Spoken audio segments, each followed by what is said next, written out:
Minister Iswaran.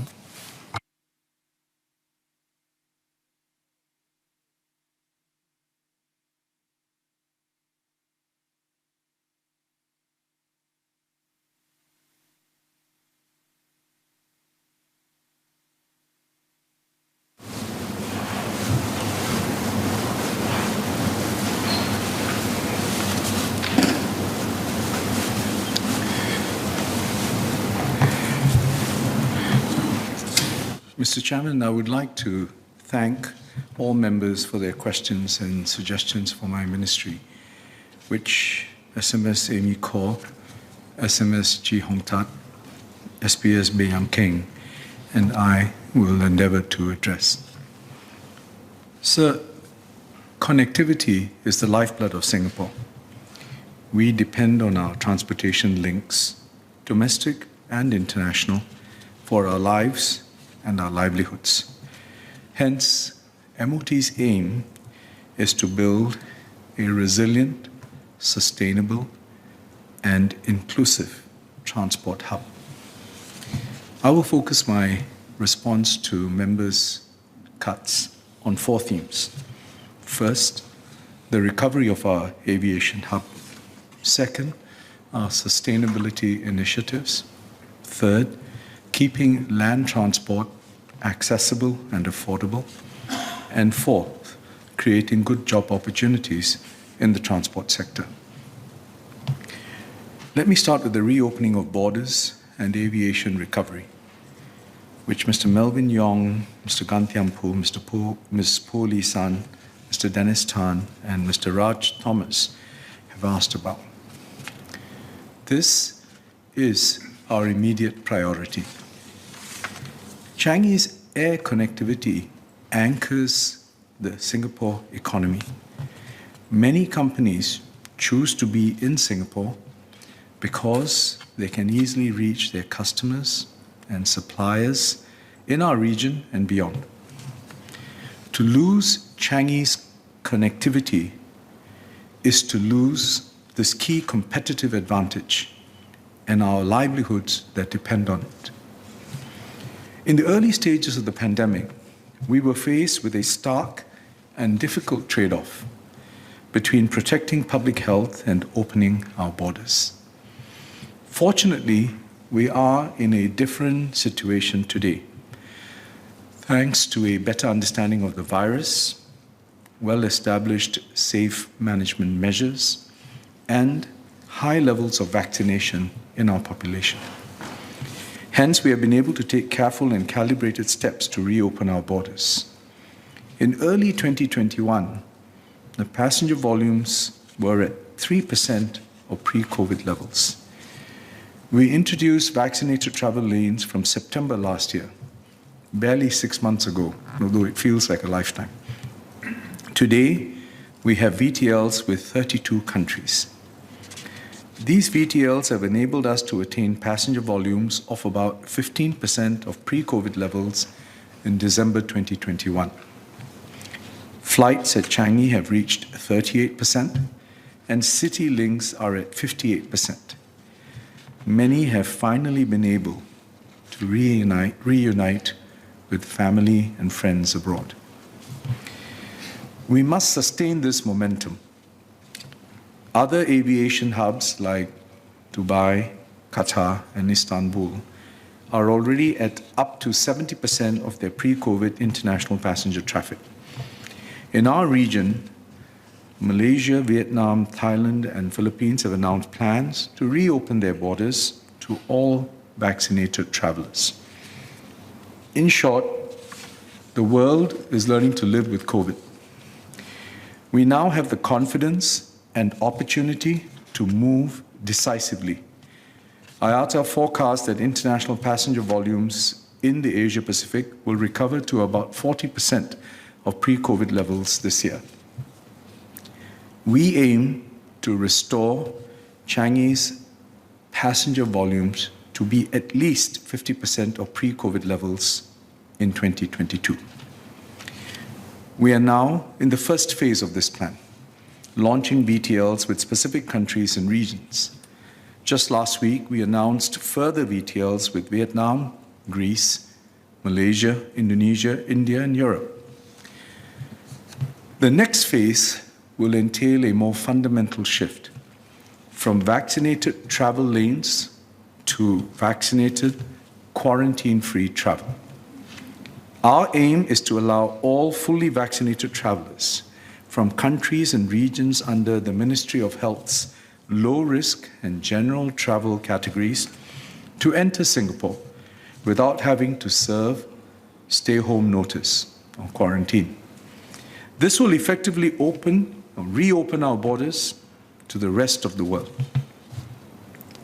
The Ministry of Transport will work closely with the MTF and the Ministry of Health on the timing of this transition, which will depend on the public health situation in Singapore and the world, among other things. We share Ms. Polisan's concerns about the potential impact of the situation in Ukraine. It has already affected fuel prices and could impede the recovery of the global economy and international aviation. We are monitoring the situation closely with our aviation partners and will mount an appropriate response should the need arise. In the meantime, our airport community is gearing up for higher travel volumes. During the pandemic, the workforce in Changi Airport Group, SIA, SATS, and other aviation companies fell sharply. Based on MOM's latest published employment data as of September 2021, the air transport sector employed about 25,000 workers, nearly one-third less than pre-COVID levels. Our companies are now ramping up recruitment. SIA has started hiring new cabin crew, and SATS is bringing back experienced workers. This is an important effort, but by no means an easy one. The government will continue supporting our aviation sector amidst the continued uncertainty with a $500 million One Aviation Resilience Package in the coming financial year. Of this, $60 million will go towards manpower support as companies build up capacity ahead of demand. $390 million for continued cost relief and measures to safeguard public health at the airport, and $50 million to support long-term industry digitalization and transformation efforts via a top-up to the Aviation Development Fund. Mr. Melvin Yong and Mr. Dennis Tan asked for an update on Terminal 5. In 2020, we announced a 2-year pause in the development of T5. We have used the opportunity of this pause to review the T5 design in light of the pandemic experience and the heightened sustainability ambition. But there should be no doubt that we are firm in our resolve that Changi must have the capacity and the capability to seize opportunities that arise from aviation growth, especially in Asia. And we will provide an update on the review in due course. Let me now turn to environmental sustainability.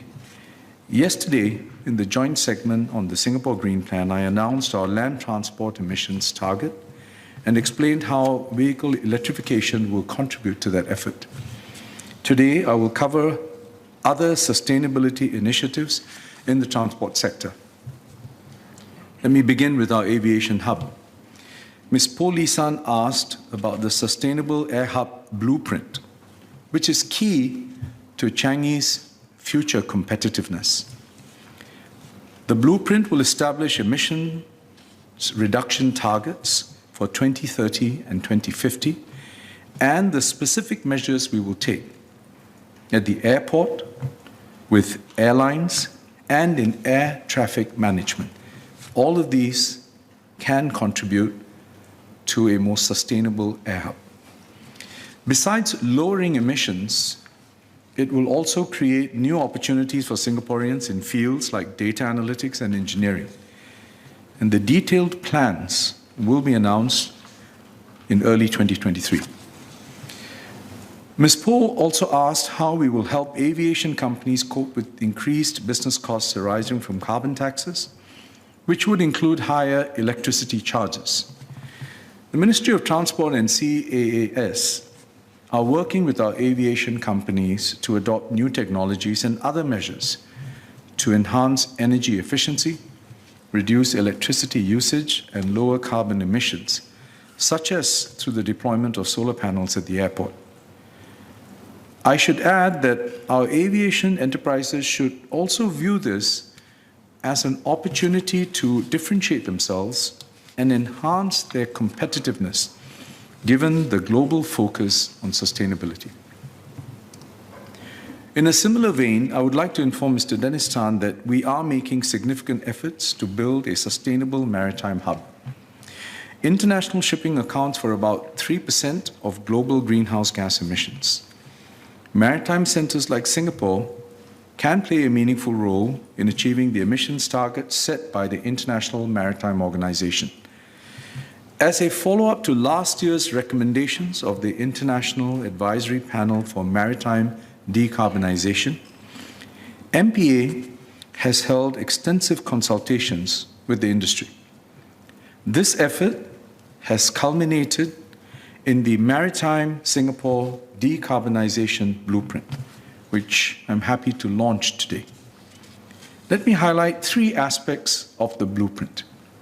First, we will reduce emissions from our port terminals and harbour craft. Our terminal operators will electrify equipment, optimize energy usage, and leverage renewable energy.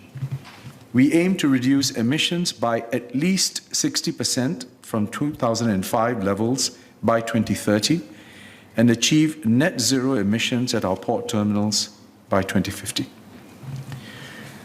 For harbour craft that operate in our port, we will first use low-carbon fuels such as biofuels, LNG, and diesel-electric hybrids. This will enable us to reduce emissions by 15% from 2021 levels by 2030. In parallel, we will develop and deploy zero-carbon vessels such as those using electricity to further halve 2030's emission levels by 2050. Second, we will support global efforts to decarbonize international shipping. We are working with the industry, research community, and international partners on R&D, pilots, and standards development for low and zero carbon fuels, especially at the new Global Center for Maritime Decarbonization. We expect hydrogen and its carriers, including ammonia and methanol, as well as bio-LNG, to be important components of the future fuel mix. We will therefore prepare our port for this multi-fuel transition. Third, the Maritime Port Authority will commit an additional $300 million in funding over the next 10 years to reduce emissions from our port terminals and harbour craft and support the development of green technologies and fuels for international shipping. Finally, public transport is a core element of our sustainability efforts. As I shared yesterday, the adoption of EVs can make an important contribution, but the greenest mode of mobility or the greenest modes of mobility are walking, cycling, and the use of public transport. And we will continue to enhance these options for commuters. Let me start by first assuring members that notwithstanding the disruptions wrought by COVID-19, the government is committed to continue expanding our rail network. It is a critical investment in the capacity of our public transport system, the productivity of our economy, and effective mobility for our people. We are making good progress in this regard. LTA's 2021 household travel survey shows that 7 in 10 households now live within a 10-minute walk of the nearest train station. This brings us closer to our target of 8 in 10 households by 2030. Trips during peak hours are also shorter. The proportion of peak hour walk, cycle, or ride journeys completed within 45 minutes has increased from 66% in 2019 to 71% in 2021. We aim to raise this to 90% by 2040. In August last year, we opened the second stage of the Thomson East Coast Line, or TEL. We expect 11 more TEL stations to commence service in the second half of 2022. This will connect residents in the north directly to many destinations in the city and significantly shorten travel times. Those who live or work near stations like Great World, Maxwell, and Shenton Way will have direct connections to the entire MRT network. When TEL is fully opened over the next few years, more than 240,000 households will be within a 10-minute walk from a TEL station. Beyond the Thomson East Coast Line, the Jurong Region Line and Cross Island Line, JRL and CRL, will open in stages from 2027 and 2030, respectively.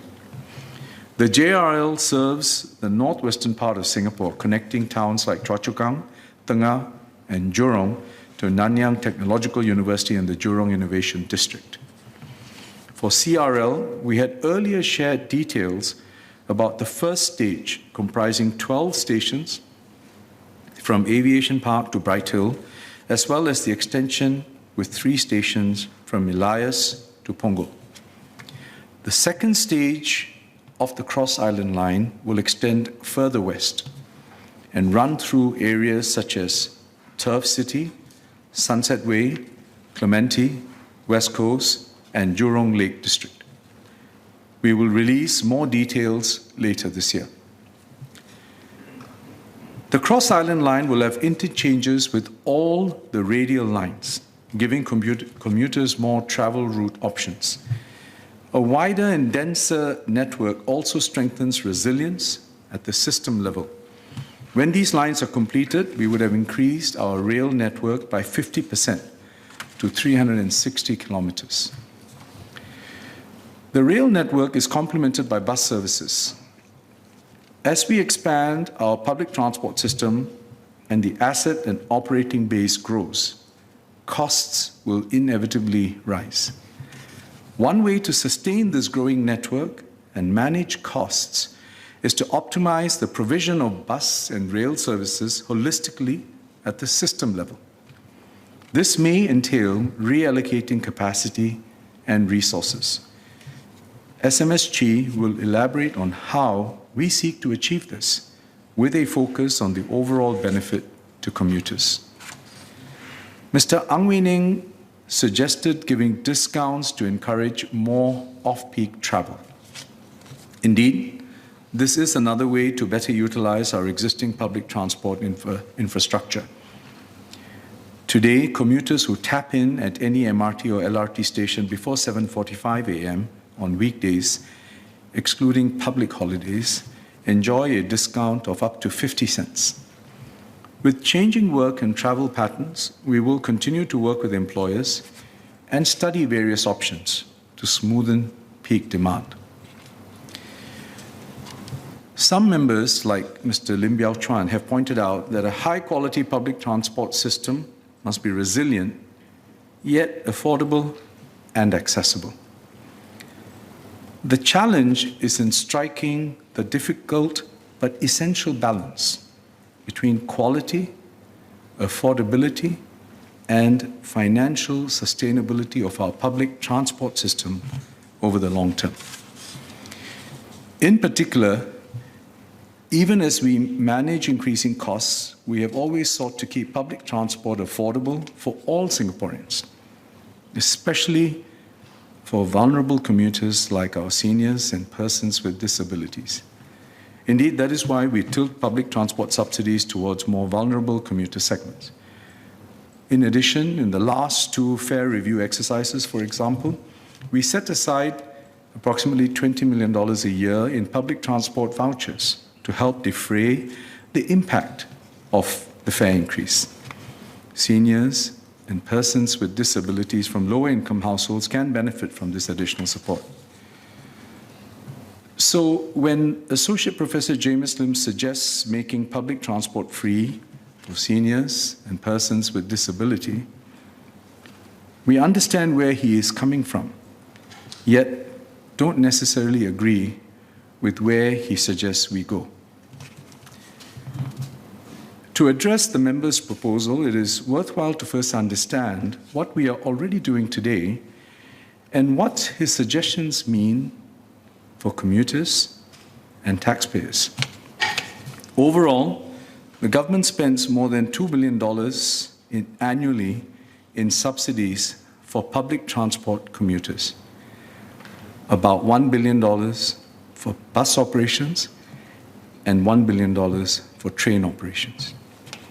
On average, we subsidize more than $1 for every journey taken on public transport.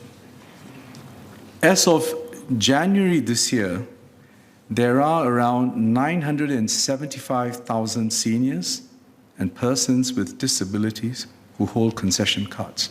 So it's nearly 1 million. Depending on the trip, they receive a discount of up to 55% from what an adult commuter would pay.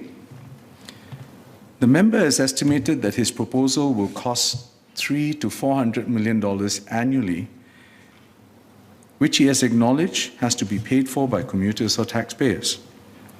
Using his numbers, for taxpayers, this would mean a 15 to 20% increase to the $2 billion in subsidies already borne by them. If borne by commuters, adult fares will have to be increased by around 20 to 25% today, or 30 to 40 cents on average. This is up to 11 times the fare increase last year. This financial burden is by no means insignificant, and it will only grow by 2030 when the number of persons with disabilities and seniors aged 60 and above is expected to increase by about 28% to about 1.2 million. In contrast, the Public Transport Council, PTC, which is cognizant of the need to ensure that fares remain affordable for vulnerable commuter groups, adopts a different approach. When fares are increased, PTC has apportioned less of the increase to concessionary commuter groups and more to other adult commuters. But everyone pays a share, and those who can pay more do so. This is a more equitable and sustainable approach, which has served us well over the years. Looking ahead, several converging trends will affect our public transport system over the next decade. A growing rail network, shifting work and travel patterns, our aging population, and volatile energy prices. Amidst these changes, it is important to have a fair formula for long-term financial sustainability. The current fare formula is valid until 2022. We will commence the fare formula review this year and conclude the exercise by next year. The PTC will continue to strike the delicate balance across cost pressures faced by public transport operators, the burden on taxpayers of public transport subsidies, and fair affordability for commuters. Mr. Chairman, let me now turn to active mobility and private transport. Walking and cycling complement our public transport network, especially to bridge the first and last mile connections. Many different groups of commuters use our various paths, and I note the comments by several members. about the nature of the interactions in these different pathways. These paths should not be territory that is jostled or contested over. Rather, they should be common spaces that we share and enjoy with a culture of graciousness. To balance the needs of different users and promote safety and graciousness, the Active Mobility Advisory Panel, or AMAP, was first formed in 2015. I would like to thank the panel for their good work over the past few years under the strong leadership of Minister of State Muhammad Faisal Ibrahim. SPS Bay has taken over from MOS Faisal as chairman since the start of the new term of AMAP in January this year, and he will elaborate more on the steps that we have taken and on AMAP's key priorities going forward. Next, private transport. Given our limited land, we have long pursued a car-light strategy. The COE system is an allocation mechanism that responds to market forces. Mr. Liang Yinghua, Mr. Murali Pillai, and Mr. Abdul Samad raised questions about motorcycle COEs, where prices have been high in recent times. Mr. Henry Kwek and Mr. Murali Pillai have also suggested increasing motorcycle COE supply. I understand the reasons for their suggestions and share their concerns for those who may depend on motorcycles for a living.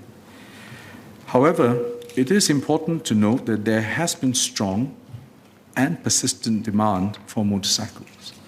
This is reflected in the utilization rate of motorcycle temporary certificates of entitlement, or TCOEs, which has remained consistently high at over 99% since bidding resumed in July 2020. TCOEs mean that the bidder has 6 months, so it's a temporary COE, and 6 months within which they can then utilize that COE. And the fact that over that 6-month period, the utilization rate has been high, consistently at 99%, underscores the point that demand has been high. The distribution of these COEs is also noteworthy. 70% have been used for motorcycles with 200cc engine capacity or less.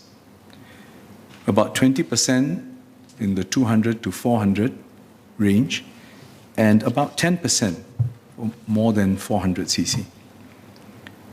There have been some suggestions, like from Mr. Murali Pillai, that perhaps we could consider a special sub-allocation. But the problem is the overall number of COEs available is between 400 to 600 on average per bidding cycle exercise. That being the case, if we further subdivide the category, the likelihood of greater volatility in the prices is significantly increased. Having said that, we have observed early signs that the utilization rate may be softening for TCOEs obtained in more recent months. So I want to assure members that I have asked LTA to study this very carefully, and they will be completing their reviews soon.